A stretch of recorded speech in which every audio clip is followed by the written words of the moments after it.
Buenos días, soy José Madera Sánchez. Soy ingeniero de asistencia técnica de la empresa Conductores Monterrey Viacon. Soy egresado del Instituto Politécnico Nacional en México. Tengo estudios de maestría en administración de empresas por la Universidad Nacional Autónoma de México. He trabajado en empresas como Beck Transformadores, General Cable y Prisma. El día de hoy vamos a hablar sobre cables de energía con aislamiento en XLP. Primeramente voy a comentarles sobre mi empresa. Se crea en el estado de Nuevo León en el año de 1956. Posteriormente, tras el boom industrial que se dio en Monterrey, así como el crecimiento que fue teniendo, se vio la necesidad de cambiar su sede a un poblado no muy lejano que se llama San Nicolás de los Garza, que se ubica a 20 kilómetros de Monterrey. Como se muestra en la siguiente diapositiva, pues se traslada en el año de 1965. En la siguiente diapositiva es como se muestra nuestra planta en la actualidad.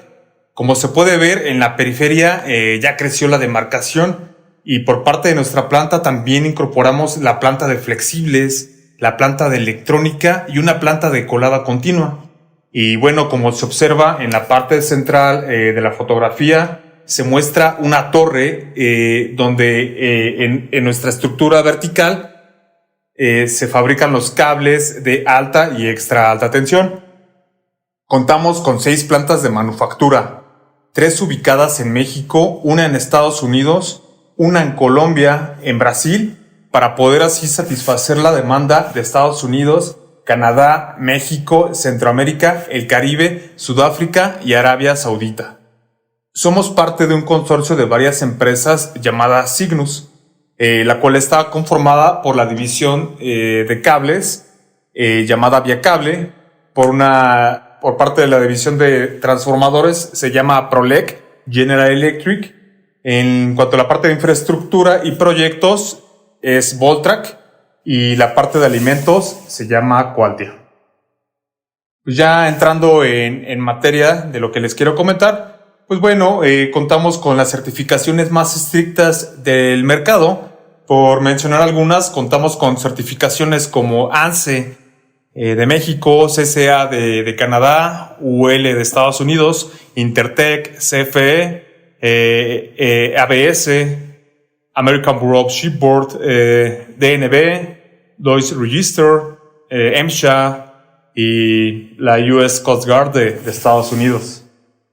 Entrando en materia, vamos a ver cómo ha sido la evolución tecnológica de los cables de potencia. Para el año de 1880 se emplean cables aislados con gutta percha y otros hules y materiales con aislamiento bituminoso vulcanizado. Esta goma gutta percha se obtenía de árboles que crecen en Malasia y en la India. A través de la savia de estos árboles se formaba una goma que servía como medio aislante para los cables. Y gracias a la ayuda de esta goma se pudieron tener las primeras intercomunicaciones entre América y Europa. La gutta percha fue el primer aislamiento que conformó los aislamientos de los primeros cables de telecomunicaciones.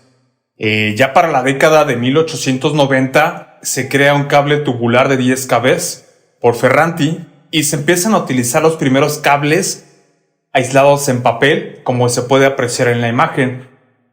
Es un cable formado por 2 tubos de cobre aislados entre sí con papel impregnado de ozoconite. El ozoconite es una especie de aceite derivado del petróleo que sirve como medio aislante. En la parte central del conductor se inyectaba nitrógeno a presión, esto con el objetivo de estabilizar el conductor y poder reducir el nivel de descargas parciales. Ya para el año de 1914 a Hochstader se le ocurre la brillante idea de mitigar el problema de las descargas parciales entre cada uno de los conductores, colocando una pantalla para poder mitigar aún más las descargas parciales y asimismo también incrementar los niveles de tensión, por lo cual se pueden fabricar cables hasta 33 kV. Para 1926 se pueden elevar aún más las tensiones de operación, gracias al diseño de Emanueli, ya que es un cable impregnado y que utiliza nitrógeno a presión en el centro. Se inyectaba nitrógeno a presión para poder estabilizar el conductor, debido a que con la operación aumentaba o disminuía la temperatura de los materiales que estaban en la periferia. Ya que con esta temperatura se expanden o se contraen los materiales, es decir, tenían como un efecto de respiración, lo cual aflojaba los materiales, y con ayuda de este tubo que se colocó en la parte central, donde se inyectaba presión a cierto nivel, se lograba mitigar este efecto de contracción-flexión, así como disminuir el nivel de descargas parciales. Ya para la década de los 30, tras el desarrollo tecnológico, hay un mayor abastecimiento y desarrollo en la industria petroquímica. Se empezó a desarrollar más el uso del PVC, ya que se pudo abastecer sin problemas la demanda y a precios más competitivos. Se empezaron a utilizar los primeros cables de PVC hasta una tensión de 10 kV. Para el año de 1949 aún se seguían ocupando los cables PILC, los cables aislados en papel y aceite. ¿Se acuerdan que les comentaba que en el anterior diseño había una contracción o expansión de los materiales? Entonces, cuando se utiliza este diseño PILC, se incorpora una pantalla de plomo. Esta pantalla de plomo absorbe los esfuerzos y ayuda a estabilizar el cable. Por otra parte, el cable ya ocupa papel termoestabilizado de mejor grado, así como aceites con un mayor grado de rigidez dieléctrica.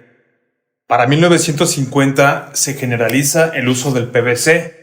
Se tiene una mayor confianza de parte de los usuarios de utilizar conductores de aluminio, porque antes en la práctica pues solamente se utilizaban conductores de cobre. Sin embargo, los conductores que emplean aislamiento de PVC tienen una menor rigidez dieléctrica y tienen altas pérdidas debido a la capacitancia, y por eso se limitaba su uso hasta 10 kV. Para 1970, el precio del XLP y del EPR empiezan a ser más competitivos y tienen mejores propiedades eléctricas, es decir, tienen una menor permitividad y tienen una mayor rigidez dieléctrica, además de que son materiales termofijos. Los materiales termofijos tienen la ventaja de que si se aumenta o disminuye la temperatura, no cambia su forma en función de esta. A partir de esta década ya se empieza a generalizar el uso del XLP y el EPR para los cables de potencia. Conforme se fue incrementando la demanda, se fueron abarcando mayores mercados. Asimismo, se fueron flexibilizando también los diseños de las plantas industriales, ya que fueron incorporando estos cables a mayores lugares de los que antes no estaban destinados. Es decir, antes nada más se instalaban en ductos, ahora se ponen en bandejas portacables o en áreas de concentración pública. Asimismo, a través de que fueron creciendo las aplicaciones de este tipo de cables, a las cubiertas se les fueron agregando mayores aditamentos contra incendio, así como elementos contra explosión. Otro hito tecnológico para 1990 es que se puede desarrollar un cable hasta 500 kV. Estos cables, cabe mencionar, que se utilizaban como sistemas. Un sistema está conformado por terminales, empalmes y el cable mismo. Asimismo, también se califican como sistemas. Los desarrolladores de aislamiento lograron crear un compuesto aislante con el que el gradiente eléctrico se aumentó para poder calificar en este nivel de tensión. Ya para el año 2000 vamos a contar con supervisión en línea, también con superconductores.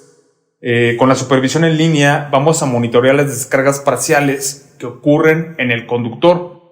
Eso se puede lograr al mismo tiempo que se está operando, con la intención de prevenir una falla futura o programar futuros mantenimientos. Y a su vez con esto se logra reducir el costo de operación y mantenimiento de nuestra instalación. Para los cables superconductores, a grandes rasgos, se logra una gran capacidad de transmisión de energía. Esto en una construcción súper compacta en comparación de los cables convencionales, además de que se incorporan elementos semiconductores que logran bajar la resistencia a 0 ohms, evitando así las pérdidas óhmicas y abatiendo la caída de tensión. En su interior estos cables se enfrían con nitrógeno líquido y pueden bajar la temperatura hasta menos de 200 grados centígrados. Todos estos cables se conectan con sistemas con tanques de refrigeración y actualmente son comercializados, pero no ha sido generalizado aún su uso. Para el año 2018 se logra por parte de las compañías desarrolladoras de compuestos incrementar el gradiente en sus cables para así poder aumentar el nivel de tensión hasta 640 kV. Asimismo, esta tensión que soporta el cable también es soportada por los accesorios y por los empalmes. Y bueno, esto es parte de la evolución tecnológica que han tenido los cables de potencia. Vamos a hablar ahora de los componentes del cable. Primeramente tenemos el conductor. El conductor puede ser de cobre o aluminio, puede ser de construcción comprimida o compacta. Cuando va a ser instalado en ambientes húmedos, se le pueden incorporar elementos para evitar la humedad. Posteriormente, este conductor emite un campo eléctrico. El campo eléctrico se confina a través de la pantalla semiconductora del conductor y asimismo se uniformiza el campo eléctrico para que el aislamiento le llegue el menor campo eléctrico posible. El aislamiento es el encargado de soportar todo el estrés eléctrico que genera el conductor. Posteriormente tenemos la pantalla semiconductora del aislamiento. Esta tiene la función de confinar el campo eléctrico que pudiera escapar del aislamiento, así como cualquier campo eléctrico adyacente que pudiera incidir desde un conductor adyacente. En el caso de la imagen se muestra un conductor para ambientes secos, entonces solamente se muestra la pantalla del semiconductor y posteriormente lleva el blindaje electrostático. Cuando se utiliza en ambientes húmedos, generalmente se pone otra cinta bloqueadora de humedad, que también es semiconductora, entre la pantalla semiconductora del aislamiento y la pantalla metálica. Posteriormente tenemos la pantalla metálica. Esta pantalla metálica sirve para propósitos de ser un blindaje electrostático, para retener aún más el campo eléctrico que llegara a filtrarse desde el interior o algún otro campo eléctrico adyacente. Y también cuando se diseña puede drenar corrientes de cortocircuito o para funcionar como un neutro concéntrico, ya sea un tercio, un medio, un sexto o cualquier capacidad que se desee diseñar. Posteriormente tenemos una cinta Mylar que va a ser la encargada de agrupar todo este conjunto. Para el caso de diseños que se ocupan en ambientes húmedos, se puede colocar otra cinta bloqueadora de humedad entre la cubierta exterior y esta cinta reunidora. Después tenemos la cubierta. El objetivo principal de la cubierta es darle protección mecánica al conjunto, así como brindar también una protección eléctrica. Dependiendo de la zona donde se va a instalar, se le pueden colocar aditivos. Por ejemplo, cuando va a ser instalado en charola, se puede diseñar el cable para que soporte el incendio. Cuando son instalados en áreas de concentración pública, se pueden agregar compuestos de baja emisión de humos, aditamentos libres de halógenos. Todo esto va a depender de las necesidades de la instalación y la cubierta se puede adecuar a esto. Vamos a ver la parte de la manufactura. La manufactura se comienza desde la introducción del alambrón. Este alambrón puede ser de cobre o aluminio. Posteriormente pasa por una máquina trefiladora, en donde en este punto se ajustan los diámetros a través de herramientales o dados, que ayudan a devastar el diámetro del alambrón para poder así salir a través de una cableadora donde se conforma el cable a la salida. En caso de requerir elementos para el bloqueo de la humedad longitudinal, se le pueden agregar también en este paso cintas bloqueadoras de humedad o algunos polvos bloqueadores. Posteriormente viene la etapa de la triple extrusión real. Como se puede ver en la imagen, viene entrando el conductor al mismo tiempo A través de este herramental de la extrusora se va a colocar el semiconductor del aislamiento y el semiconductor del aislamiento. Todo esto en un mismo proceso, con el objetivo de que no entre humedad o algún agente contaminante que en un futuro pudiera causar algún problema de descargas parciales. En el pasado, este proceso se realizaba paso a paso, es decir, primero se colocaba la pantalla del conductor, posteriormente en otro se colocaba el aislamiento y después la pantalla del aislamiento. Se observó que al hacerlo de esta manera se pueden introducir contaminantes y humedad. Y todo esto cuando ya llegaba al laboratorio de pruebas, pues lo que ocasionaba era que tuviera valores de descargas parciales muy altos. Vamos a hablar ahora de los cuartos limpios para materiales. Dentro del proceso de manufactura de Viacon se utilizan cuartos limpios, donde separamos cada uno de los compuestos, es decir, el compuesto de la pantalla semiconductora del aislamiento, el aislamiento y la pantalla semiconductora del aislamiento. Esto se aplica para los cables de media tensión, alta tensión y extra alta tensión, teniendo un estricto cuidado en el manejo para poder tener un ambiente limpio. Cabe señalar que estos cuartos limpios pertenecen a la clase 1000 y son similares a los que se utilizan en los quirófanos. Además, en el caso de que se llegara a fugar alguna partícula extraña, es decir, algún tipo de contaminante en el cuarto limpio, se tiene una presión positiva que hace que desde el interior se expulsen las partículas para así poder mantener el cuarto limpio. En todo momento se tienen controladas las temperaturas y la humedad para mantener a los compuestos dentro de las tolerancias que se indican en las fichas técnicas del fabricante. Como ya se comentó, son 3 cuartos separados para evitar que cualquier operario pudiera llegar a confundir y meter un compuesto en donde va otro. Como se puede apreciar en la foto, el personal designado para estas áreas debe estar calificado, así como tener la indumentaria necesaria. Asimismo, esta indumentaria es similar a la utilizada en los quirófanos. Vamos a hablar del proceso de extrusión a través de la catenaria. En la parte superior de la figura se puede observar el extrusor. Aquí sucede la triple extrusión real, donde se extruye el semiconductor, el aislamiento y el semiconductor del aislamiento. Se extruye hacia el conductor. Posteriormente, en el tubo rojo que se aprecia en la imagen, se puede observar la etapa de vulcanizado, es decir, ya donde se reticula el aislamiento, donde adquiere ya sus propiedades de rigidez dieléctrica, así como su termoestabilizado. Posteriormente, en la imagen donde pasa la tubería azul, es donde está la etapa del enfriamiento. En la foto solamente se puede ver la etapa de la triple extrusión. Sin embargo, continuando más allá de la foto, viene la etapa de enmayado, donde se coloca la pantalla metálica. Posteriormente pasa por una encintadora, donde se le coloca la cinta Mylar, que agrupa el conjunto, y posteriormente viene la extrusión de la cubierta. Después viene la parte del embalaje en el carrete. También tenemos la triple extrusión real. A través de todos los pisos de la planta sube el conductor. Una vez que el conductor llega hasta el último piso, está la extrusora, donde se extruye la pantalla semiconductora del aislamiento, el aislamiento y la pantalla semiconductora del aislamiento. Posteriormente, en el tubo rojo que se ve en la imagen, se puede observar la etapa de vulcanizado, donde se reticula el material, se entrecruzan las cadenas del material para poder así darle sus propiedades eléctricas y térmicas al aislamiento.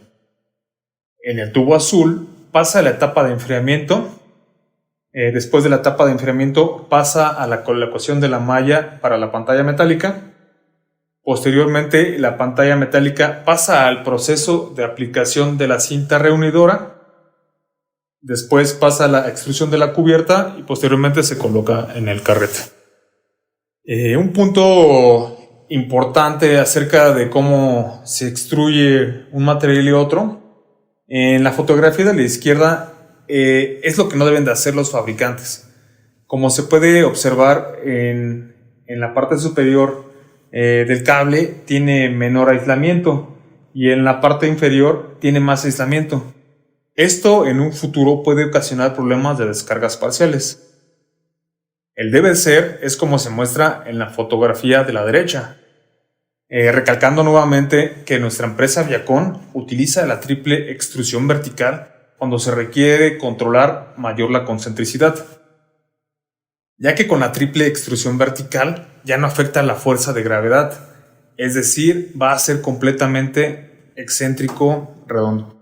Por el contrario, como se muestra en la fotografía de la izquierda, donde sí llega a afectar la gravedad, ya que el aislamiento se inclina más hacia un lado. En el proceso de la catenaria, como es un proceso horizontal, el material después de la extrusión aún está blando y con la fuerza de la gravedad tiende a irse hacia la parte inferior. Si no se tiene la experiencia para poder controlar la velocidad, la expulsión de la máquina, las presiones, la temperatura, puede existir la excentricidad en el cable. Aquí esta excentricidad está marcada por las normas de producto, es decir, te establecen un máximo o un mínimo de excentricidad que puede tener el cable. No es lo deseado, pero en ese proceso puede ocurrir. Ahora este proceso se hace más crítico en los cables de alta y extra alta tensión, donde la masa del aislamiento es aún mayor que los cables de media tensión. Los cables de media tensión hay un mayor control de la concentricidad del cable. Nosotros como Viacon hemos tomado decisiones en cuanto a los procesos y en el caso de cables de media tensión, cables que no sean mayores a 750 kcm y cables que no sean mayores a 25 kb se fabrican en el proceso de extrusión de catenaria.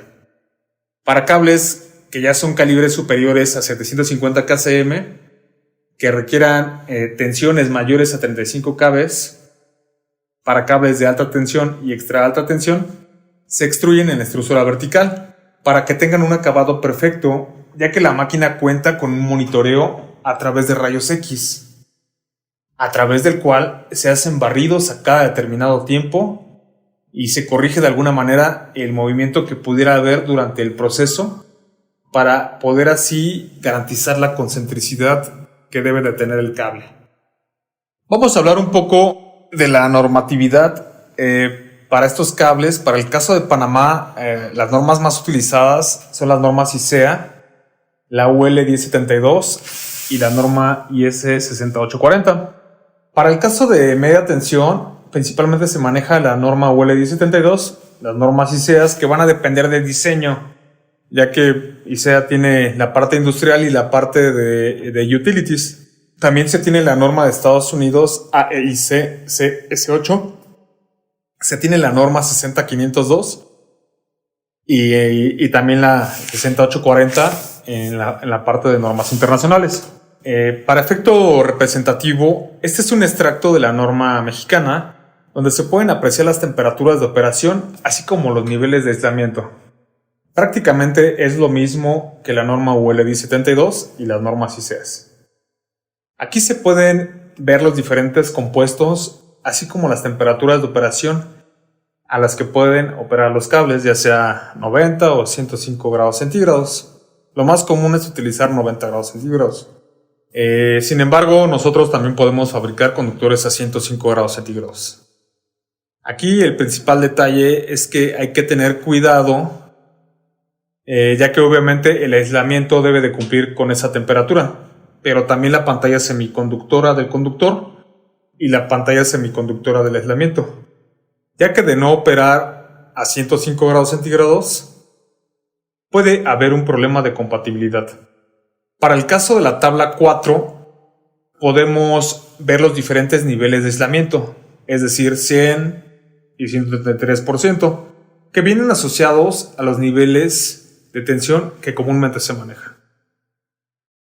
El nivel de aislamiento del 100% es cuando la protección del sistema puede liberar una falla en menos de un minuto. Generalmente se utiliza para sistemas sólidamente aterrizados. Para el nivel 2, que es el de 133%, se utiliza cuando la protección de la falla libera en menos de una hora. y generalmente se ocupa para sistemas no aterrizados, flotantes, en delta, pero de cualquier forma el usuario tiene la libertad de elegir para un sistema aterrizado un mayor nivel de aislamiento, es decir, podría ser un nivel de 133 en el caso de que el usuario lo requiera. Asimismo, se pueden confirmar estos niveles de aislamiento a través de un estudio de coordinación de aislamiento. En cuanto a la parte de normativa de alta tensión, que va de 69 kV hasta 161 kV, tenemos la norma IEC 6840, la norma francesa C33254, la ICEA 108720, la AEIC CS9. Cabe mencionarles que para la parte de alta tensión y extra alta tensión ya no vamos a manejar los niveles de aislamiento como se vio en media tensión. Aquí el espesor del aislamiento va a estar regido por el esfuerzo eléctrico que puede manejar el aislamiento. Por ejemplo, un cable de 69 kV puede tener un espesor de un cable de 35 kV, es decir, 8.5 milímetros. Obviamente va a tener un mayor gradiente eléctrico, mismo que se va a calificar a través de la construcción del cable y por medio de un laboratorio. Para la parte de extra alta tensión, para cables mayores a 150 kV hasta 540 kV, tenemos la norma francesa NFR 73254, la IEC 62067, la ICEA 108-720 y la AEIC CS9. Cabe mencionar que para cables a partir de estos niveles de tensión, lo estandarizado es manejar sistemas de cables, es decir, probar el cable más los empalmes más las terminales.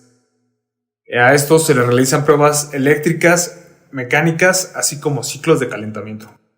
En esta diapositiva se observa una comparativa de los gradientes eléctricos que se manejan en cables de alta tensión y en los de extra alta tensión.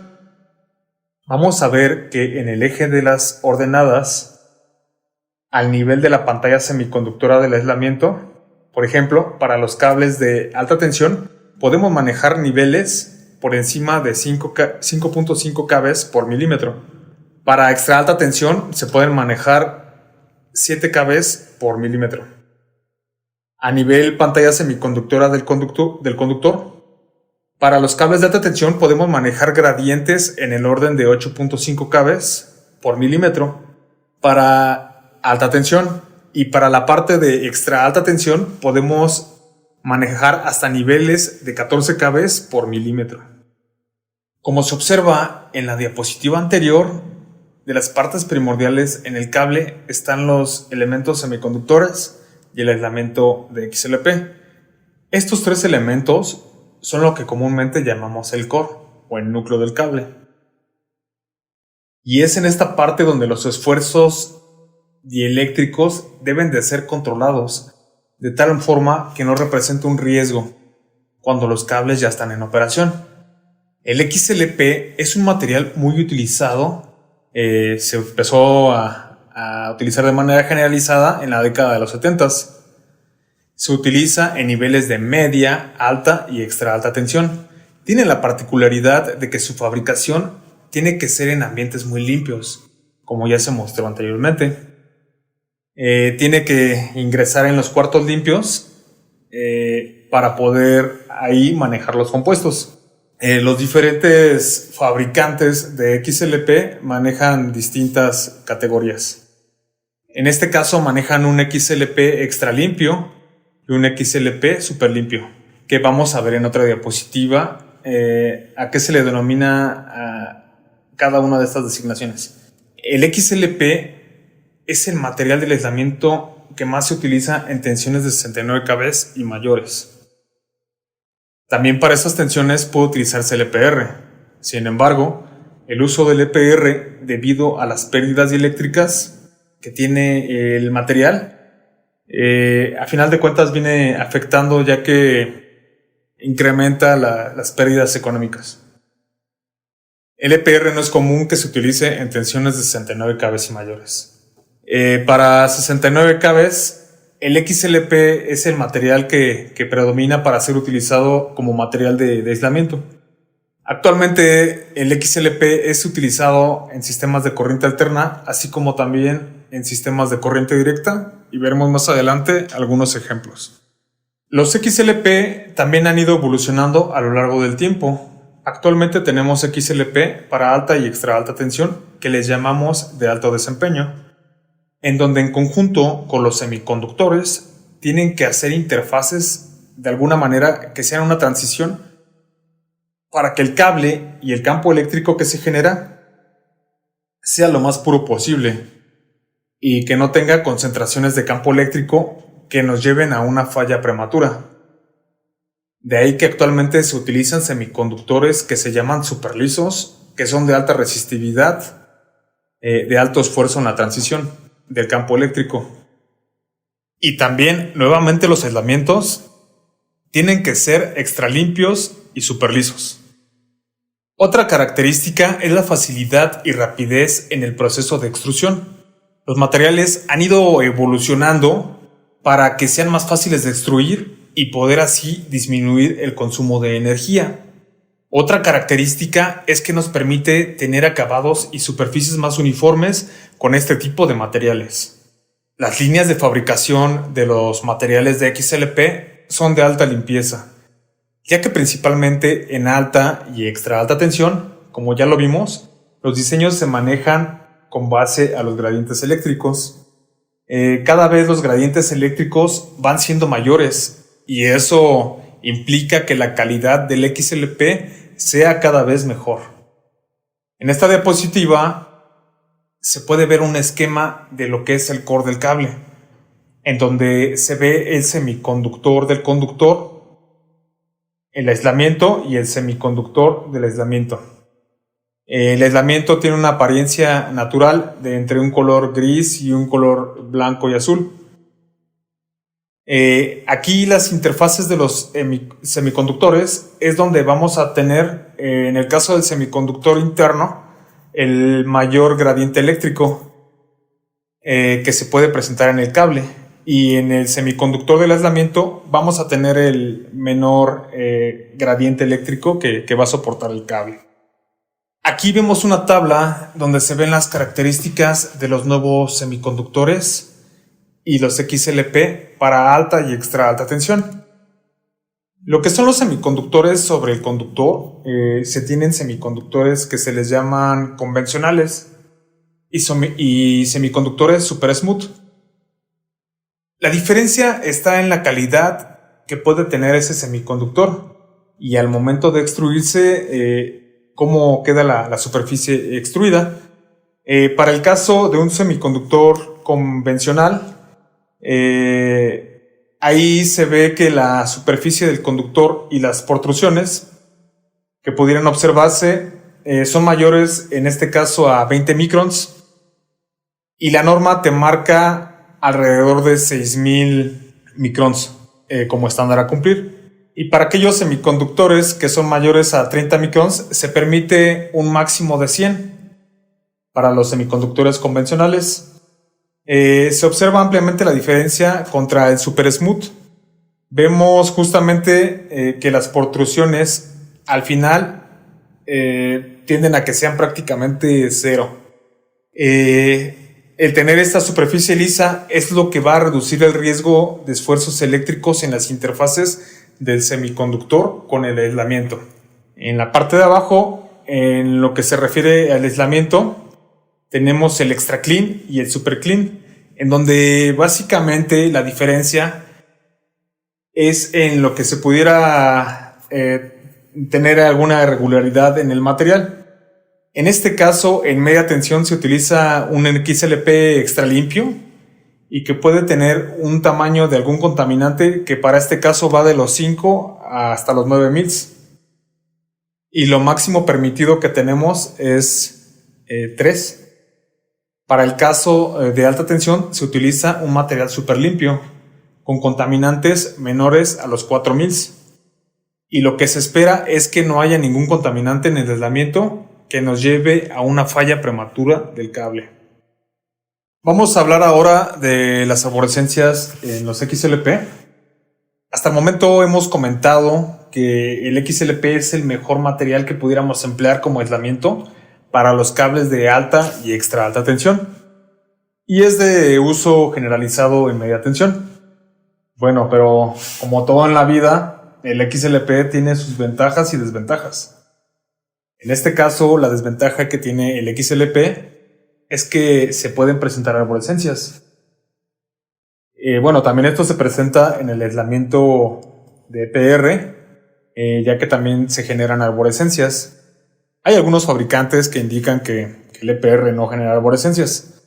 La verdad es que cualquier aislamiento va a generar arborescencias, solo que en el XLP son más perceptibles por el tipo de aislamiento.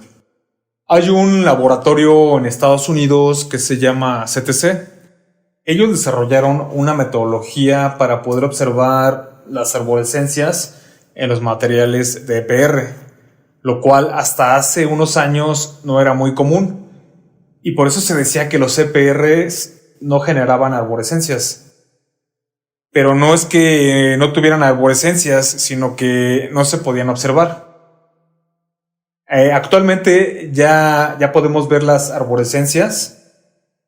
Estas pueden tener un origen eléctrico que pueden ser debido a defectos de fabricación, principalmente por protrusiones en las interfaces, burbujas o impurezas que pudieran quedar atrapadas en el aislamiento durante el proceso de fabricación. Pueden tener un origen derivado del ingreso de la humedad o agua, por estar en contacto directo con el cable. Aquí tenemos dos figuras. Del lado izquierdo ustedes pueden observar una imagen de una arborescencia formada por agua. En la parte superior se señala el semiconductor exterior y hacia la parte interna tenemos una arborescencia del tipo eléctrico.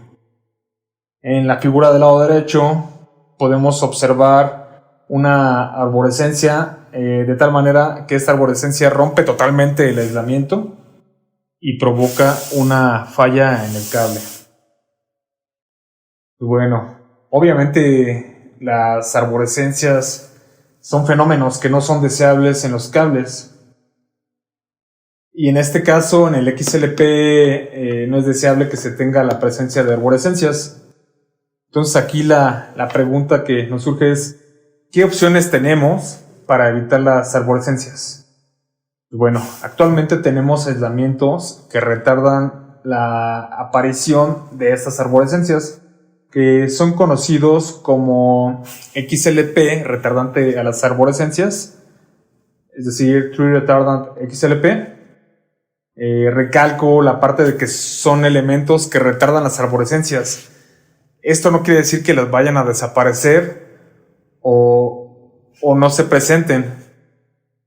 Simplemente que con esos elementos vamos a retardar el tiempo que tarda en generarse la arborescencia. Es decir, el periodo en el que aparezca va a ser más largo en comparación de un XLP común. Y una segunda opción que tenemos es utilizar diseños que eviten el ingreso de agua hacia el interior del cable. El XLP Tree Retardant es un material que tiene como base, obviamente, el XLP, pero este XLP es modificado químicamente a través de aditivos para lograr incrementar el tiempo de formación de estas arborescencias. Hasta hace aproximadamente un año, el XLP True Retardant únicamente se utilizaban en cables de media tensión. Sin embargo, quisiera comentarles que hace alrededor de unos 20 años, Comisión Federal de México solicitó en una licitación un cable de energía de 115 kV. En las bases pidió que se utilizara un aislamiento de XLP True Retardant, ya que el lugar donde se iba a instalar es una zona cercana a la costa y el nivel freático era muy alto. Discutimos mucho el tema en cuanto a que la normativa no incluía este tipo de compuesto. Sin embargo, CFE seguía manifestando que por las condiciones del lugar era necesario este tipo de aislamiento. Nosotros como Conductores Monterrey entablamos conversaciones con la empresa Dow Chemical, ya que es uno de nuestros principales proveedores, y ellos hicieron una corrida especial de XLP TIG Retardant, teniendo los cuidados que se pudieron tener hace 20 años. Obviamente no con la tecnología que tenemos actualmente. Posteriormente se fabricó el cable y se entregó. Y ya han pasado 20 años, en lo cual este cable de 115 kV ha estado operando sin mayor problema. Bueno, tras esto, obviamente ha sido parte de las bases que Dow Chemical ha utilizado para el desarrollo de sus materiales. Y el año pasado, en un evento de G-Cable en Francia, presentó justamente el desarrollo de un XLP True Retardant que puede operar hasta tensiones de 150 kV. En la siguiente diapositiva se puede mostrar una pantalla de la presentación que hizo Dow Chemical, presentando el avance del XLP True Retardant para el uso en aplicaciones de alta tensión. Como ya les comenté, este paper fue presentado en el evento de G-Cable, que es el evento de conductores eléctricos aislados más importante a nivel mundial. Bueno, para el diseño de cables en ambientes húmedos o mojados, se tienen diferencias respecto al cable convencional. Si observamos el esquema que se ve abajo, tenemos un cable para una condición seca que no tiene ningún tipo de barrera o elemento que impida el ingreso de agua hacia el interior del cable. Este cable necesitamos protegerlo ante el ingreso longitudinal del agua, es decir, a todo lo largo y contra el ingreso radial. El ingreso radial del agua se puede presentar por alguna ruptura que pudiera tener la cubierta. Asimismo, se han desarrollado métodos de prueba para poder garantizar que el cable aislado con XLP True Retardant y los elementos que se le incorporan al diseño para absorber el agua demuestren que pueden operar ante estas condiciones y tengan la capacidad de bloquear el agua. Del lado izquierdo, en la parte inferior, se tiene una fotografía del método de prueba contra el ingreso de la penetración longitudinal del agua con base a la norma IEC. El método IEC te indica que coloques el cable en una cámara, la cual está llena de agua y cuenta con un tubo, con un recipiente en la parte superior. Ese recipiente está aproximadamente a 1 metro de altura de su base y el agua se tiene que mantener en ese nivel. Si por alguna razón el agua comienza a emigrar hacia el interior del cable, se tiene que seguir llenando el recipiente para seguir manteniendo el nivel del agua a 1 metro, como nos indica la norma. En la parte central del cable, que queda en la cámara llena de agua, se corta un anillo. Este anillo puede ser a nivel de la pantalla o puede ser a nivel del conductor. Justamente es para probar la absorción que tienen los materiales a nivel de la pantalla o a nivel del conductor. Existe otro método de prueba que se muestra en la fotografía del lado derecho. Este método nos indica que tú tienes una muestra de cable con 1 metro de longitud. A este cable se le colocará en uno de los extremos conectado a un tanque de nitrógeno, el cual va a empujar el agua a cierta presión ya establecida por la norma de producto, y lo que se pretende es que en el otro extremo del cable se coloca un papel y en este caso a través de la introducción forzada del agua a través del tanque de nitrógeno el agua no debe de llegar hacia el otro extremo donde está el cable. Hablando de los dos métodos, podemos considerar que el método de prueba de ICEA es más severo que el IEC. Nosotros en Conductores Monterrey hemos observado que nuestros cables, al realizar pruebas con diversos materiales y también observando el tiempo que tardan en absorber el agua y el tiempo que tardan en secarse nuevamente los materiales, mejora el tiempo de recuperación que tienen los materiales al volverse a mojar.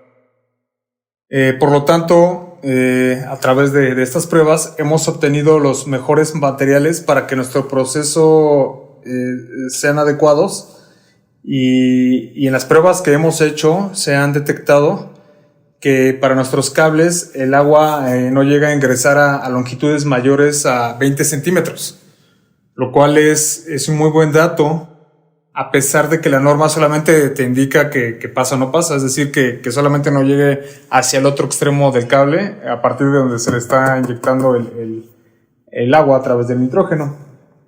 La norma no te indica longitudes de ingreso del agua, pero nuestros cables, de acuerdo a lo que hemos medido, en promedio no pasan de los 15 centímetros a partir de donde se le inyecta el agua a presión. Tenemos algunas imágenes de los cables que son diseñados para ambientes húmedos, mojados. Del lado izquierdo se tiene un cable de potencia de 115 kV de 2000 milímetros cuadrados, en donde su interior es segmentado. Vemos que se conforma de 5 segmentos. Para poder bloquear la parte del conductor, cada uno de los segmentos fue impregnado con una masa, es un compuesto no conductivo, para poder sellar los intersticios de los alambres.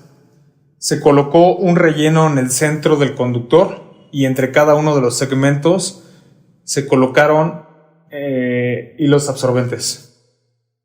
Adicionalmente, ya cuando el cable está conformado ya con todos los segmentos, se le agrega un polvo bloqueador de agua para garantizar que el agua no corra a través de la última capa del conductor. Posteriormente, tenemos el aislamiento del semiconductor sobre el aislamiento y vemos una cinta semiconductora que es absorbente de agua. Esta cinta semiconductora también está encima de la pantalla metálica y entre cada uno de los alambres son colocados hilos bloqueadores de agua. Con esto vamos a obtener un sándwich en lo que es la pantalla metálica, pero en donde las cintas semiconductoras en conjunto con los hilos van a llenar perfectamente cualquier hueco que pudiera existir. Y el agua se va a absorber por medio de estos materiales. Esta función es similar a la de un pañal desechable. En el momento que los elementos tocan el agua, se hinchan y ese crecimiento hace que se bloquee el ingreso del agua. Del lado derecho tenemos otro diseño que es muy similar. También tenemos en este caso un bloqueo que es a nivel pantalla metálica. Y ahí únicamente se puede observar una cinta bloqueadora que es la que se ve en color blanco. En esta diapositiva se pueden observar dos esquemas con elementos bloqueadores. En el caso de la fotografía del lado izquierdo, se puede apreciar de mejor manera las cintas bloqueadoras y los hilos entre los alambres.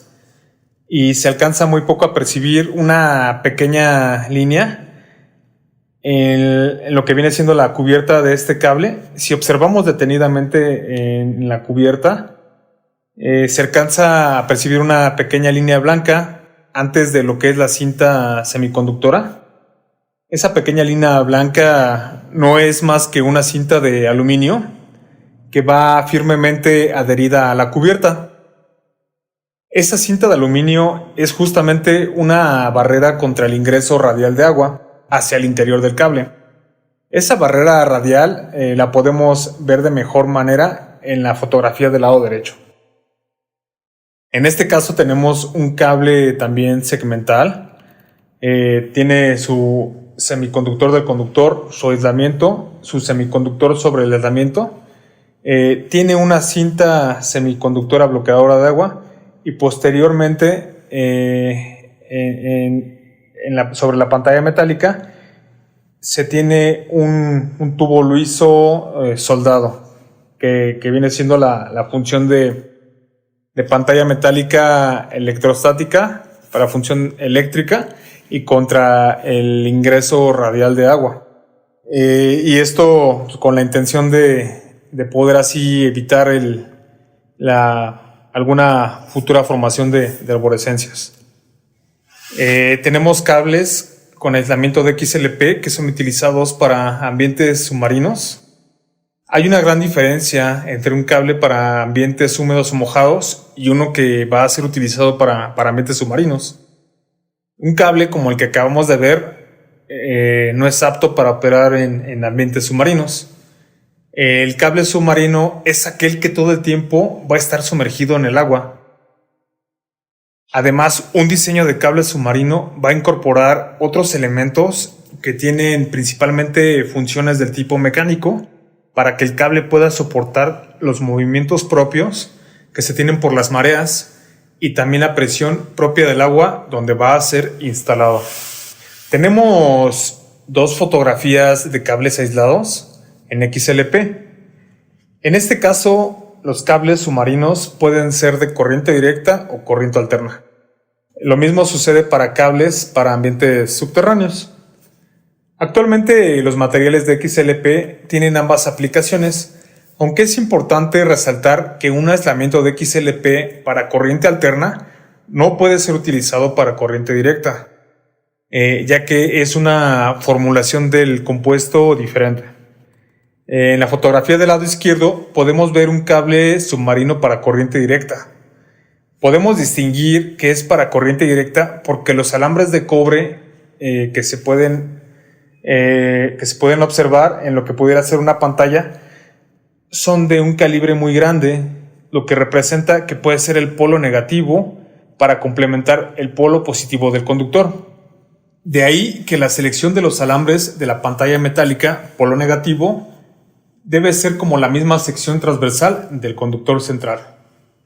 Y estos cables generalmente están reforzados a través de tubos de aluminio o de plomo, así como también armaduras de alambre de acero, y sobre estos alambres se colocan hilos de yute de color negro que también están impregnados con algún tipo de bitumen para poder darle hermeticidad al cable. Del lado derecho es un diseño de cable submarino, es ligeramente diferente al del lado izquierdo. Podemos observar que se utilizan soleras planas en la pantalla metálica para poder reducir el diámetro final que se tiene en el cable. Esta fotografía podemos observar que no solamente pueden ser monopolares, sino que también puede haber cables trifásicos y que también en los intersticios se pueden alojar cables de comunicaciones o fibra óptica que permitan estar monitoreando el cable o como un medio de comunicación entre subestaciones. Observamos la armadura de alambres de acero y posteriormente los hilos de yute, que son muy comunes para este tipo de cable. Nosotros en Viacable tenemos una planta para hacer cables submarinos. Desafortunadamente está limitado a 35 kb y para una profundidad de alrededor de 30 metros. Sin embargo, estamos trabajando en poder ofrecer diseños de cables de media tensión de tipo trifásicos y cables de alta tensión en calibres grandes, ya que el mercado para este tipo de cables es la generación eólica del tipo offshore y va en aumento en todas partes del mundo. Para la utilización de cables submarinos se utilizan para interconectar las plataformas en el mar, así como el cable que va desde las plataformas hacia tierra. Y bueno, ya para finalizar, tenemos como resumen que el XLP es el material más utilizado en media, alta y extra alta tensión. tanto para corriente alterna como para corriente directa. Tiene aplicaciones de hasta 640 kV en cables aislados, subterráneos o submarinos. Observamos que la humedad es el principal enemigo de los cables y particularmente del XLP, ya que le va a provocar generación de arborescencias y con ello el deterioro del aislamiento hasta que se produzca una falla. El XLP retardante a las arborescencias es un material que ha venido evolucionando y actualmente tiene una aplicación hasta niveles de 150 kV. La utilización de elementos bloqueadores en el agua, en el diseño del cable, que impiden el ingreso de agua en su interior, va a evitar el deterioro del XLP y la formación de arborescencias. Espero que la presentación haya sido de su agrado. Nuevamente comentarles que como Conductores Monterrey Viacon hemos suministrado los siguientes proyectos para su referencia: ampliación del canal de Panamá para alimentar las esclusas, suministro para la línea 1 y 2 del metro, suministro de cables para Minera Panamá, así como también hemos suministrado el primer cable ACCC que se ocupó en la línea de transmisión Bahía Las Minas. Bueno, de mi parte sería todo. Nuevamente agradecer su tiempo y espacio y espero que sigan disfrutando esta sesión de charlas en la Expo Electriza. Gracias.